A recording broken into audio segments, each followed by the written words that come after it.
नमस्कार श्रोते हो, स्वागत आहे आपलं सफर कथा विश्वाची विदर्शना या यूट्यूब चॅनलवर. आपण आहोत कथा परिक्रमेची या पुस्तकाच्या सफरीवर. मागील भागात आपण पाहिलं लेखकाने मानसिक पूजा कशी करावी, त्यात हवं तितकं आणि हवं तसं लाड सद्गुरूंचे कसे करावेत, सोने चांदी हवी तशी फळं, पात्रता नसतानाही आपण कशी मानसिकरित्या वाहू शकतो याचं महत्त्व सांगितलं आणि तेही सद्गुरूंना कसं प्रिय असतं हेही सांगितलं. आता पाहूयात पुढे. या असल्या सद्गुरूंना डोळे भरून पाहणं केवढं भाग्याचं. हा युगायुगाचा भडंग योगी दर्शन घेतल्यावर आपल्यालाही त्याच्यासारखाच घडवतो. वेडाची लहर आपल्या मस्तकात भिनू लागते. त्यांचं वेड लागलं की जगाचं भान कोणाला राहील. वेल लागल्याशिवाय शहाणपणा येत नाही.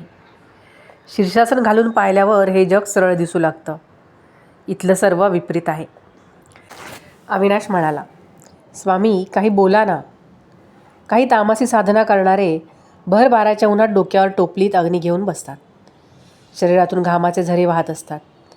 डोक्यावर अग्नीचा जाळणारा दाह, वरती संतापलेल्या मार्तंडाचा भाजून काढणारा ज्वाळांचा भेसूर दंगा यांना तपी म्हणतात. तापून घेणारा तो तपी, अघोरी तप. आमच्या संतांनी मानसपूजा, अखंड नामस्मरण आणि नित्य साधना सांगितली.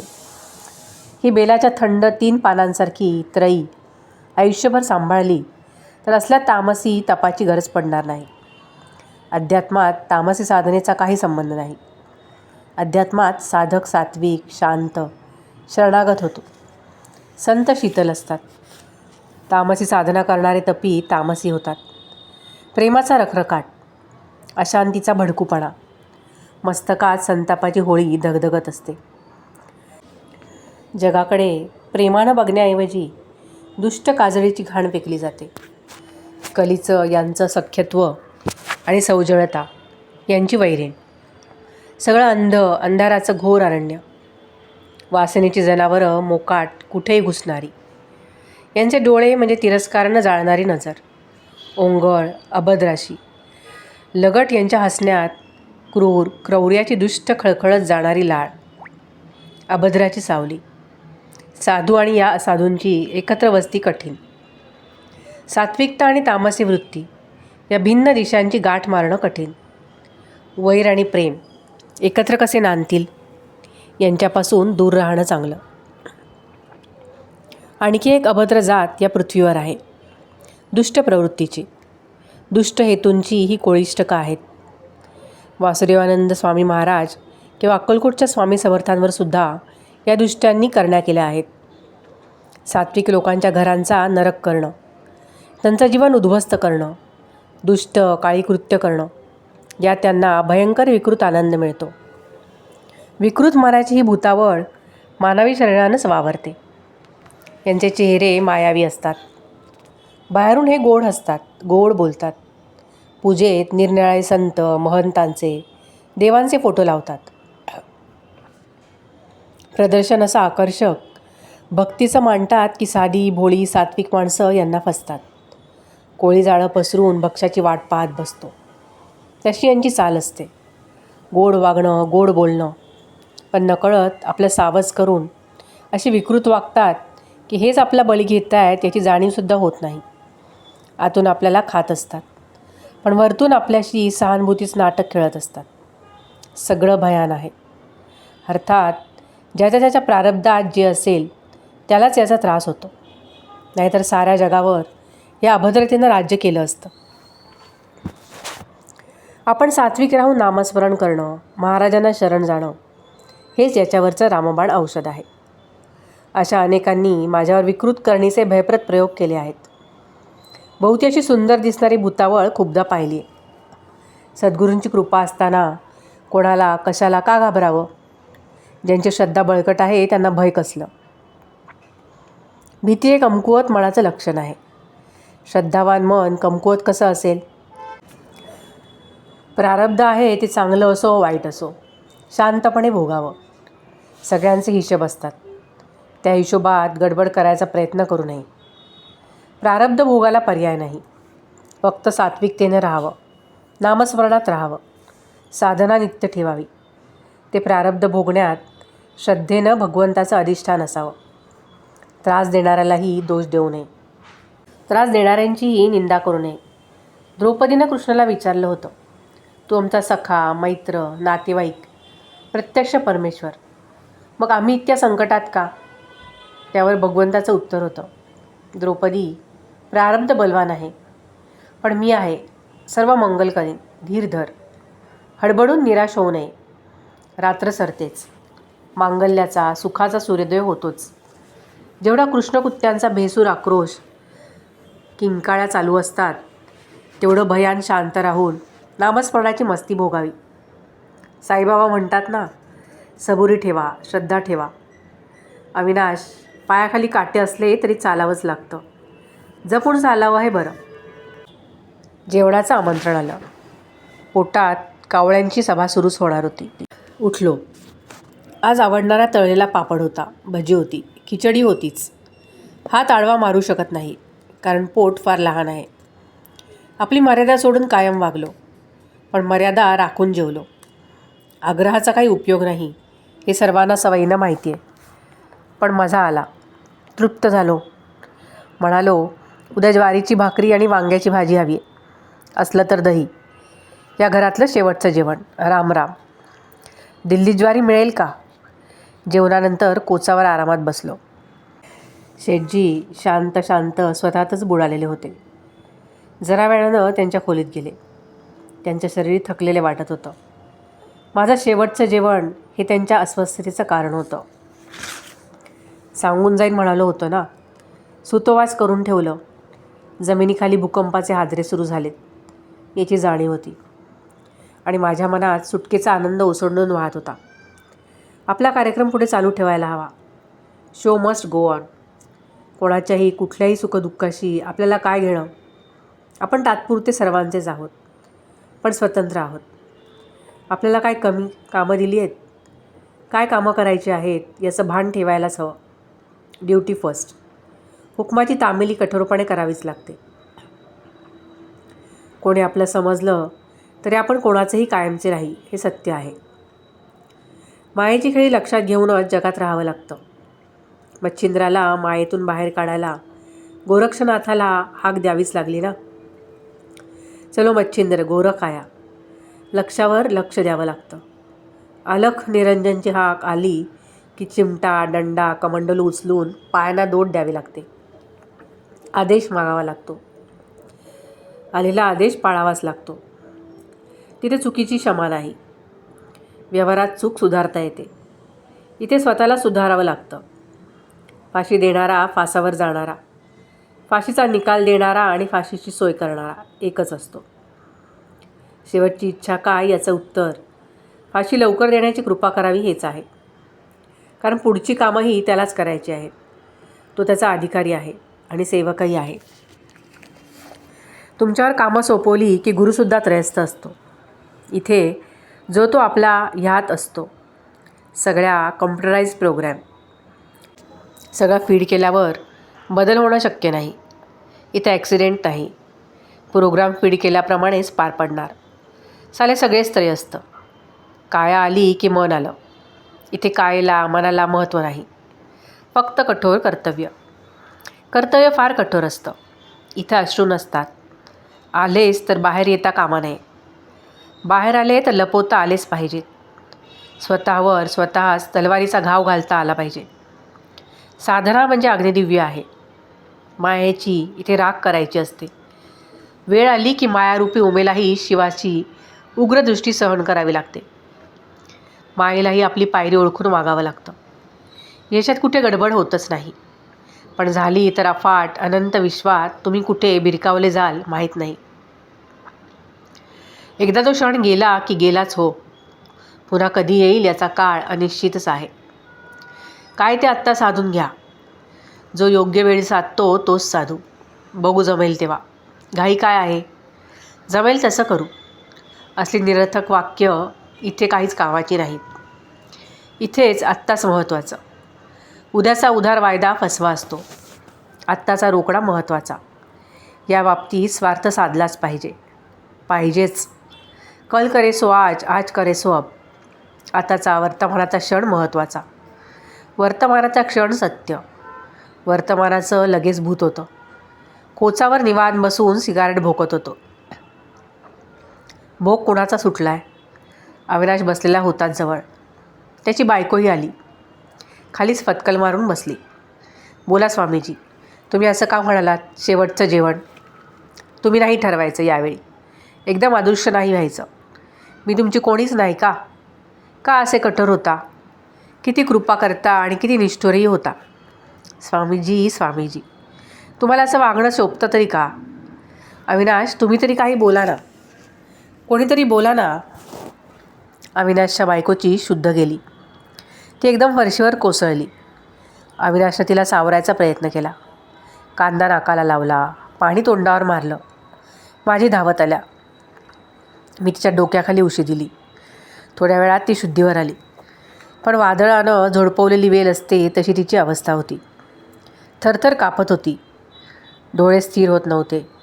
बाजींनी त्यांच्या मांडीवर तिचं डोकं घेतलं. शांतपणे तिच्या चेहऱ्यावरून हात फिरवला. तिच्या केसातून बोटं फिरवत राहिल्या.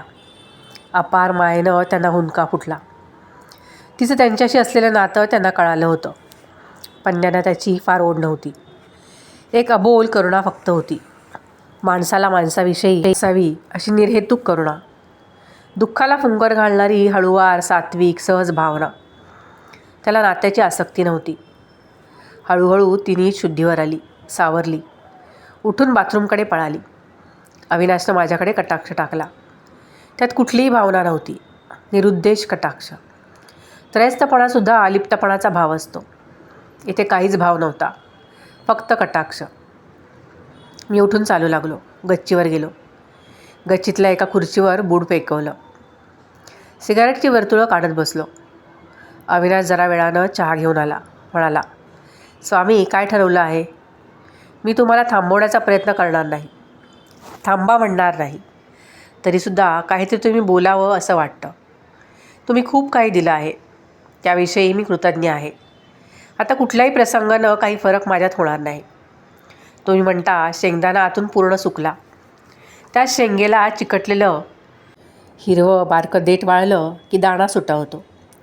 शेंग हलवली की सुटा दाणा खुडखुड वाजतो. असं आसक्तीचं ते देठ सुकलं आहे. मी कशाही, कुठल्याही नात्याशी, भावनेशी जखडलेला नाही आहे. मुक्त, मोकळा झालो आहे. स्वामी, आता पुन्हा पाय मागं पडणं शक्य नाही. हे हवं, ते हवं, हे सगळं निघून गेलं आहे. आता फक्त समोर सद्गुरूंची करुणामय, तेजस्वी दृष्टी दिसते. ते निरंजन रूप फक्त ओढ लावते. लक्ष एकच. मध्ये कुठलाही अडथळा येणं शक्य नाही. स्वामी, तुमची कृपा आहेच. तुम्ही सूत्रधार आहात. तुम्हीच नेणार आहात. तेवढ्या त्या घडीची प्रतीक्षा प्राणात आहे. तुम्ही गुरुच आहात, पण मैत्रीनं वागता. त्यामुळे तुमच्याशी मोकळं बोलता येतं. अवघड सगळं सोपं करून सांगता. बरोबरीच्या नात्यानं वागता. मोठेपणाचा अंशही तुम्ही दाखवत नाही. तुम्हाला ओळखणं कठीण आहे, फार कठीण आहे. पण तुम्ही काहीतरी बोला. सांगा स्वामी, प्लीज. अविनाश, मी उद्या इथून जाईन. या वर्षातच तुझी बायको जाईल. माझी जातील, शेठजी जातील. व्यवहाराचं बोलणं काही माझं काम नाही. पण मुलीला जे द्यायचं ते देऊन मोकळा हो. हे तिघं गेले की तू मोकळा. माझींना त्यांची वेळ माहिती आहेच. आता फक्त साधनेत राहा. साधनाच सर्वस्व. साधनेतच जगण्याचा हेतू. कुणाच्या मृत्यूचा खेद नको, खंत नको. पुढे जाण्यासाठी मृत्यूचं दार उघडलं पाहिजे. मृत्यूमुळे मार्गावरचा अडसर दूर होईल. मृत्यूनंतर उजळलेलं शुभंकर निळं अनंत आकाश मिठीत घेईल. ती घट्ट मिठी, नित्य निरंजन. अविनाश स्तब्ध, शांतपणे ऐकत होता. भावनांचा कल्लोळ नाही. भावनेचा सूक्ष्म तरंगसुद्धा नाही. निश्चल मूर्ती घडताना किती त्रास सहन करायला लागतो. पत्थरातच मूर्ती असते. मूर्तीशिवायचा अनावश्यक भाग छिन्नीवर हातोडा मारत काढावा लागतो. एखादा घाव मूर्तीवर बसणारच की. मूर्तीला काय देणं घेणं. मूर्तिकाराला धुंदी असते. मूर्ती त्रयस्थ असते, निर्विकार. माझी सहज वर आल्या, पण काही बोलल्या नाहीत. बोलण्यासारखं आता होतंच काय. अध्यात्मात खरं तर बोलण्यासारखं काही नाही. करण्यासाठी खूप आहे. शब्दाची आतषबाजी आकर्षक असेल, पण त्याचा उपयोग शून्य, कृती महत्त्वाची. साधनेत घट्ट बसून जे काय ते साध्य करता येईल. वायफळ बडबडीतून काही साध्य होत नाही. ध्यानाला बसलं की कॉन्क्रीटमध्ये घातल्यासारखं बंदिस्त घट्ट भक्कम राहावं लागतं. निर्गुण काळ त्याला हलवू शकत नाही. सृष्टीतली वादळं झंझावात त्याला हलवू शकत नाहीत. नात्यांचे आप्तांचे पाश त्याला आवळू शकत नाहीत. वासनांचे फुत्कार त्याला भय दाखवू शकत नाहीत. एखाद्या शक्तिशाली उन्नत स्तंभासारखी निश्चल त्याची श्रद्धा असते. डोक्यावर सूर्य आला तरी त्याला वितळवू शकत नाही. रुद्रावतार धारण केलेली हिमाची वादळं त्याला गोठवू शकत नाहीत. कोसळणारा पावसाचा प्रपात त्याला वाहून नेऊ शकत नाही. तो स्थिर ध्रुवासारखा अटल असतो. साधनेचा द्वीप अखंड तेवत राहिलेला असतो. प्राण सगळा ब्रह्मरंध्रात वस्तीला आलेला असतो. शरीराची तमा कुणाला, ते तर पडणारच आहे. शरीराच्या पिंजऱ्याबाहेर मुक्त आकाशात भरारी घेण्यासाठी प्राणांचे पाखरू उत्सुक आहे. एकदम मुक्त मोकळं आकाश आणि आकाशातच विरून जाणं. इथं आकाशही नाही, पाखरूही नाही, काहीही नाही, नित्य निरंजन. स्वामी समर्थ म्हणायचे, ध्यानात नुसतं बघत बसावं, काही करू नये. ध्यान में कुछ करने का नहीं. उठलास तर पायपूस खाशील. काही करायचं नाही. म्हणजे श्वाससुद्धा आपण सवयीनं घेतो, तोही घ्यायची गरज नाही.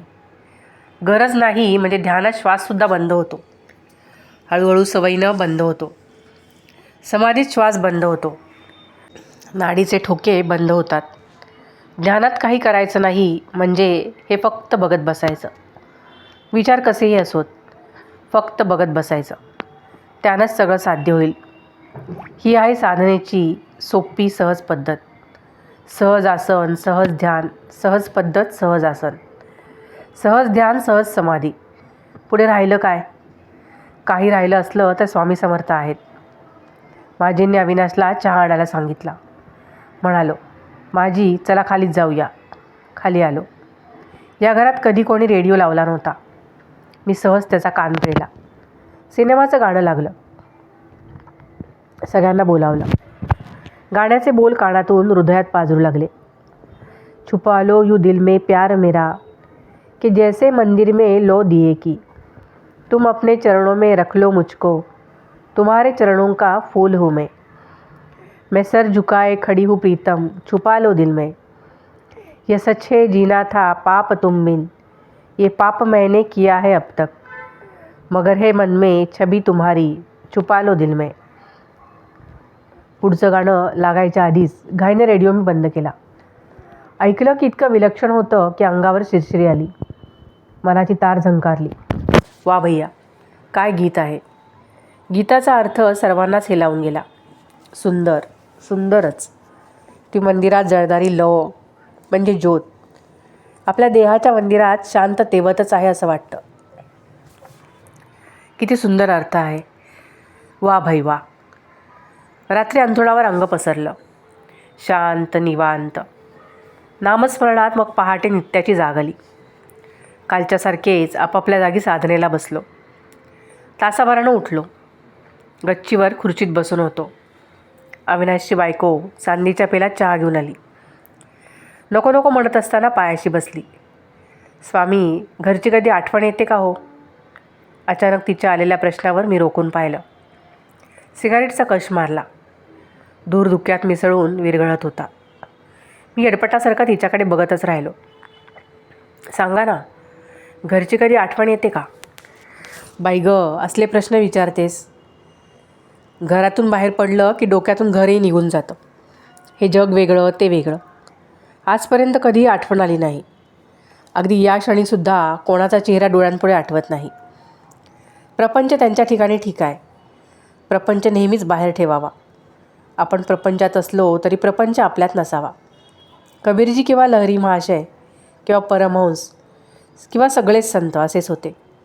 पाण्यात होते, पण कोरडे ठणठणीत. माणसाला कधी सर्दी होते का? आपली गृहलक्ष्मी वटसावित्रीची पूजा करत असेल ना? नाही, कधीही केली नाही. हा जन्म खूप झाला. पुढे आणखी 7 जन्म मागणं म्हणजे चूक नाही का? हाच 7वा जन्म म्हणून गप्प बसावं. हा शेवटचा जन्म. इथेच मोक्षाची तयारी करायची, मोकळं व्हायचं. पती हा परमेश्वर हे खरंच, पण पतीनंही पत्नी ही गृहलक्ष्मी मानली पाहिजे, तिचा सन्मान राखला पाहिजे. कोणी पायाची दासी म्हणायचं कारण नाही. मिठी मारताना एकमेकांच्या छातीशी असतो ना, तसंच समान राहावं. आम्ही दांभिकपणा फार करतो. आपल्या मुलांची आई आहे, तिचा आपण आदर राखला पाहिजे. बाई ही वापरायची वस्तू नाही आहे, तिच्यातही सखी आहे, आई आहे. नुसत्या लिंगभेदामुळे कनिष्ठ श्रेष्ठ असले भेद पाळणं योग्य नाही. माझींकडे बघ आणि शेटजींकडेही बघ, किती एकमेकांचा अधिकार मानतात, आदर करतात. मान दिलात तर मान मिळेल. सक्ती काय कामाची? स्त्री पुरुषी अहंकाराची बळी होते. सामाजिक धारणा बाईचा बळी घेते. पण स्त्रिया पुरुषांपेक्षा काखणभर सरस आहेत. स्त्रिया खंबीर राहू शकतात, पुरुष दुबळा होतो.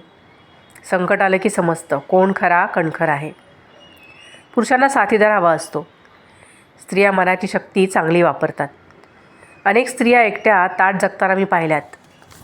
साधक सोडले तर सामान्य पुरुष एकटा राहू शकत नाही, कोलमडून जातो. गंमत म्हणून सांगतो, माया स्त्री आहे, शिव पुरुष आहे. प्रकृती ही पुरुषापेक्षा बलवान आहे. शक्ती स्त्रीचं रूप आहे. स्त्रियांनी दुबळेपणाचा न्यूनगंड दूर करावा. अहंकार वाईट, पण अहंकारापेक्षा न्यूनगंड घातक. माझी बायको माझ्यापेक्षा निश्चित शहाणी आहे. वटसावित्रीची पूजा न करण्याचा विचार तिचा आहे आणि तो विचार मला आवडला आहे. अविनाश कधी आला कळलाच नाही. मागोमाग माझी स्नान करूनच आल्या. नमस्कार झाला. त्या पूजेसाठी खाली गेल्या. अविनाशची बायकोही खाली गेली. अविनाश आणि मी गच्चीवर थांबून काय करू? स्नानासाठी मीही तयार झालो. आज मानस पूजेत महाराजांना सांगितलं, आज दिल्ली सोडतोय हो. भाकरी, वांग्याची भाजी, दही, वा, जिभेचे चोचले पुरवून घेतले. येताना अंगावर होतं ते धोतर गुंडाळलं होतंच. चादर होती ती घेतली. अविनाशनं सिगारेटचं पाकिट आणलं होतं, तेही पिशवीत टाकलं. माझींनी, शेटजींनी, अविनाशनं त्याच्या बायकोनं नमस्कार केला. शेटजींनी माझ्या हातात भली मोठी दक्षिणा ठेवली. माझ्या खांद्यावर भारी शाल पांघरली. पुन्हा नमस्कार झाला. चहाचा आग्रह झाला. चहाला सिगारेटला कधी नाही म्हणू नये म्हणून आरामात बसलो. अविनाश म्हणाला, स्वामी तुम्ही अजून नाव सांगितलं नाहीत. गावाचं नाव, पत्ता दिला नाही. नाव आणि पत्ता द्याल तर बरं होईल. हसून म्हटलं मी, अरे मी भामटा, लफंगा, माझं नाव घेऊन काय उपयोग? महाराष्ट्रात राहतो एवढं खूप आहे. मुंबईचं तिकीट काढून दे, झालं तेवढं कर. नाव देऊन काय करू? मला आणि माझ्या नावाला काय किंमत? 4 क्षणांचा देह, 4 क्षणांचं नाव, सगळंच अशाश्वत. सगळ्यांना मी साष्टांग नमस्कार केला. गुरुदेव दत्त. खाली मोटारीत बसलो. अविनाशची बायको गाडी चालवत होती. अविनाश मागे, मी तिच्या शेजारी सिगारेट फुंकत दिल्लीत माझ्या पद्धतीनं प्रदूषण वाढवत बसलो. मुंबईत सत्यकथेच्या कार्यालयात गेलो. मित्र गुरुनाथ सामंतशी गप्पा मारल्या. खाली उतरलो. शेजारी हॉटेलात चहा झाला. बाहेर आलो. तो समोर श्रीमती दुर्गाबाई भागवत. त्यांनी एशियाटिक लायब्ररीत नेलं.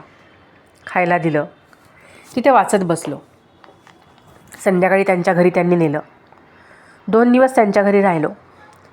बाई महातेज खमकी, पण प्रेमही तेवढंच करणारी. स्मशान, अघोरी विद्या, अध्यात्म या विषयावर रात्री उशीरपर्यंत अव्याहत प्रचंड बोलणं. अभ्यासात बाई माझ्यापेक्षा भारी. अध्यात्मातला गूढ समजून घेण्याची बाईची अनिवार्य इच्छा, पण बाईचा अहंकारही तेवढा स्वाभाविक.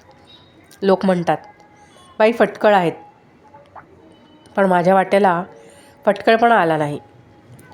त्यांच्या बोलण्यात अधिकार जाणवत होता ज्ञानाचा आणि लहान मुलांचं कुतूहल. बाईंकडे माझे लाड झाले. त्यांनी स्वतः काजळ करून चांदीच्या डब्बीत दिलं. त्यांची सर्व पुस्तकं सही करून सप्रेम भेट म्हणून दिली. मात्र अजून त्यातलं एकही पुस्तक वाचू शकलो नाही. का वाचलं नाही माहीत नाही. माझा जन्मजात गाढवपणा हे कारण असावं. तिथून पुण्यात येण्यासाठी बाईंनीच सोय केली. पुण्यात आलो. दाढी, केसांचं जंगल साफ चकाचक केलं. जिथे चाकरी होती तिथे गेलो. कामावर ठेवलं होतं. काम चालू होतं. बायको मुलांचं भाग्य म्हणून नोकरी टिकली होती. थंडी गेली, उन्हाळा गेला, पावसाळा संपून गेला. ऋतुचक्र अव्याहत चालू होतं. ते कोणासाठी थांबणार आहे का? एके रात्री पाताळेश्वराच्या देवळात मागच्या बाजूला बसलो होतो. साधनामग्न. दिल्लीतलं माजींचं घर समोर आलं. सुनं घर. अविनाशची मुलगी आणि जावई घरात राहत होते. त्यांच्या संसाराला नवीन कोंब आला होता. एक सुंदर छोटी मुलगी घरात दुडुदुडू धावत होती. अविनाश देवघरात साधनेत होता. आज साधनेनंतर त्याची माझी भेट होईल. साधनेतच भेट होईल. मला आदेश आला, चलो दिल्ली. ऑपरेशन अविनाश पूर्ण करायचं आहे. दिल्लीत अविनाशच्या घरी गेलो. स्वागत नेहमीसारखं आनंदात झालं. चहाचा चांदीचा पेला आला. आनंद घेत बसलो. अविनाशनं सर्वांचा सर्व वियोग कसा झाला ते सांगितलं. शेठजी अचानकच झोपेत गेले. काही त्रास नाही. त्यांची बायकोही आनंदात होती. तिनंही सुखानं पद्मासनात प्राणाला विदा केलं. माझींनी सकाळी स्नानानंतर पूजा केल्यावर पद्मासन घातलं. अविनाशला बोलावून सांगितलं, गंगेचा गडू दे. गंगाजल स्वतःहून मुखात घेतलं. तुळशीपुत्र मुखात घेतलं. हातांची ज्ञानमुद्रा केली. ताठकणा, मान थोडीशी मागे झुकलेली. शेवटचा दीर्घ श्वास घेतला. ओम. ओंकाराच्या ध्वनींची कंपनं वातावरणात विरत होती. ओंकारचा खर्जातला पवित्र ध्वनी गुंजत होता. मकाराचा दीर्घ स्वर शेवटी थरथरत बंद झाला. आत आकाशाची पोकळी. बाहेर फक्त रिकामी तेजस्वी काया. मुखावर विलक्षण समाधान, शांती, प्रसन्न स्मित. खूप वेळ झाला असावा. अविनाशनं ब्रह्मरंध्रावर हात ठेवला. अजून ऊर्जेची उष्णता होती. गाढ समाधीत माझी होत्या. सद्गुरूंच्या चरणावर असाव्यात. जीवाशवाचं मिलन चालू होतं. जीवब्रह्माचं ऐक्य हेच अध्यात्म. हा वासुदेवानंद सरस्वती स्वामींचा संदेश अविनाशच्या मनात जागा होता. देवघरातला सुंदर ताज्या मोगऱ्याचा सुगंधी धवलहार माझींच्या गळ्यात अविनाशनं घातला. साष्टांग नमस्कार घातला. तो सुंदर सोहळा बघत अविनाश समोर आसनावर बसला. संध्याकाळ गेली. रात्र सरली. अविनाश गच्चीवर गेला. चांदण्यांनी खचाखच भरलेलं आभाळ थोडं झुकल्यासारखं भासलं. चंद्राची कोर हसत होती. आभाळाची रात्रीची जादू भरली किमया मनाला संमोहित करत होती. सगळं मनाला मोहित करणारं संमोहन, भास. सत्य काय आहे, कोण कसं जाणणार? सगळी मनाची फसवणूक, भ्रम.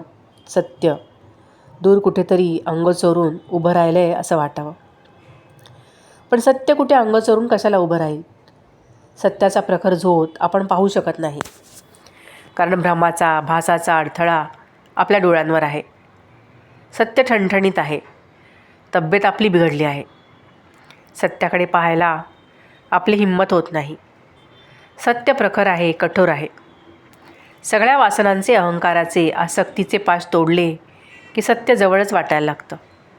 सत्याला कुठलाही पाश आवडत नाही. पाश तुटले की सत्य सुंदर वाटायला लागतं. भ्रम आणि सत्य या दोन विरुद्ध गोष्टी आहेत. साधनेत भ्रम, भास गळून पडतात. अविनाश सृष्टीचं चेटूक पाहत रमला होता. पहाटेचे वारे अंगाला जाणीव द्यायला लागले. अविनाश खाली आला. वेगानं माझ्यांकडे धावला. काल सकाळपासून माझे निश्चल होत्या. दुसरा दिवस उगवायला आला होता. उशेची पावलं कुंकवाची उधळण करीत मंदपणे येत होती. देवघरात पद्मासनात माझी होत्या. पण कपाळखाली भूमीवर टेकलं होतं.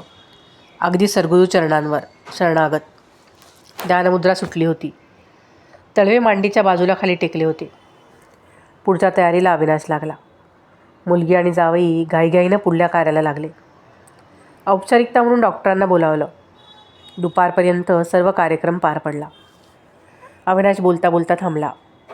दोघं खूप वेळ मौनात रमलो. मौनासारखं सुख नाही. शब्दात दुसऱ्याला काही सांगायचं सूक्ष्म अहंकार असतो. मौनानं खूप सांगता येतं. पण त्यासाठी दुसराही एकरूप व्हायला हवा. तसं होत नाही. म्हणून शब्दांची उधारी करावी लागते. अविनाशच्या मुलीनं चहा आणला. त्याची नात लुडबुड करीत बाजूला खेळत होती. मध्येच मांडीवर येऊन बसत होती. तिला ओळखीची जरूरत नव्हती. कोवळा जीव. भोवतीच्या भावनांची, व्यवहाराची तिला अजून जाणीव नव्हती. वय वाढलं तर ही जाणीव नसणं हे महत्त्वाचं. पण तसं होत नाही.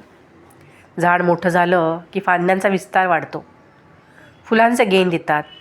फळांची उधळण होते. फळांसाठी पक्षी येतात. झाड भरभरून देत असतं. पण जेव्हा झाड एकटं असतं तेव्हा काय विचार करत असेल? फळाफुलांची बहार गेली की जवळ कोणी येणार नाही. सगळं उदास होईल. नवी पालवी हिरव्या रंगाने येते. तेव्हा पुन्हा जवानी धुंद होते. पण बहर येणं बंद झाल्यावर झाड शहारतं, सुकायला लागतं. झाडाची पानं गळून जातात. निष्पर्ण वृक्ष जखड म्हातारा होतो. पक्षी दुसरं हिरवं झाड जवळ करतात. वृद्ध वृक्षावर सरणासाठी कुऱ्हाडीचे क्रूर घाव पडतात. काल इथे झाड होतं याची काही खूण राहत नाही. पण नवीन तरुण झाड त्याच्या जवानीच्या मस्तीत वाऱ्याबरोबर डोलत असतं. कालचं कुणाला कळत नाही. उद्याची स्वप्न भुरळ घालतात. पण स्वप्न का कधी खरी होतात? स्वप्नांमागे बेधुंद पळणं थांबलं की सत्याचे तेजत पूज्य मार्ग खुणवू लागतात. पण तोपर्यंत काळ दबक्या पावलांनी कुऱ्हाडी घेऊन घाव घालायला येतो. वेळीच जागं झालं की स्वप्न पडणार नाहीत. पण जागं कोण होणार? कोणीतरी अपरात्री पहाटेपूर्वी आवाज द्यायला हवा ना. आवाज देत असतो ना मी. जागते रहो, जागते रहो. या छोटीला मांडीवर घेऊन कानात सांगू का? जागते रहो. मी या विचारात होतो. स्वतःलाच हसू आलं. अविनाश माझ्याकडे बघत होता. काय झालं स्वामी? काही नाही. जे करून अनेक गेले आजही आहेत आणि उद्याही करत असतील त्यांचं काम आठवलं. स्वामी विवेकानंदांनी म्हटलं आहे ना, उत्तिष्ठ जागृत. जागं होणं राहिलं बाजूला. चादर लपेटून लोळण्यात मशगूल आहेत. पिंगळा हाती कंदील घेऊन पहाटे फिरत असतो. त्याला कोणी पाहत नाही. कारण जागं होऊन अंगणात तर यायला पाहिजे ना. झोपेत भविष्यही झोपतं रे. फक्त निरर्थक स्वप्नांची भूल पडते. पण आपण तरी बोंबलावं, जागते रहो. माजींची आठवण झाल्यावर त्यांची शांत तेजस्वी प्रतिमा तरळून गेली. अविनाश म्हणाला, बरं झालं स्वामी तुम्ही आलात. तुमच्या प्रतीक्षेतच होतो. आता तुमची आज्ञा द्या. तयारीतच आहे. मी काय आज्ञा देणार? पण तरी आज बघू साधनेत काही आदेश येतोय का. सद्गुरूंची काय इच्छा बघूया. आज्ञा येईलच असं काही नाही. तू जाणे, तुझे गुरु जाणे. माझं काय मध्येच. तू मान देतोस म्हणून मी घेतो. बाकी मी रिकामं मडकं आहे. रात्री मी आणि अविनाश गच्चीवरच झोपलो होतो. यावेळी उन्हाळ्याचे दिवस होते. मच्छरदाण्या लावल्या होत्या. पंख्याच्या वाऱ्यापेक्षा उघड्यावरचा वारा बरा वाटतो. कोपऱ्यात धूपदान धूर उसासच जळत होतं. त्यामुळे एक वेगळंच वातावरण तयार झालं होतं. निद्रेच्या प्रतीक्षेत नामस्मरण बघणं. रात्रीची चांदणी हाक घालत होती. 2 वाजले होते. दोघेही उठलो. तिथेच मच्छरदानी साधनेला बसलो. जबरदस्त साधना झाली. आनंदाचं कारंजं उंचच उंच उडत होतं.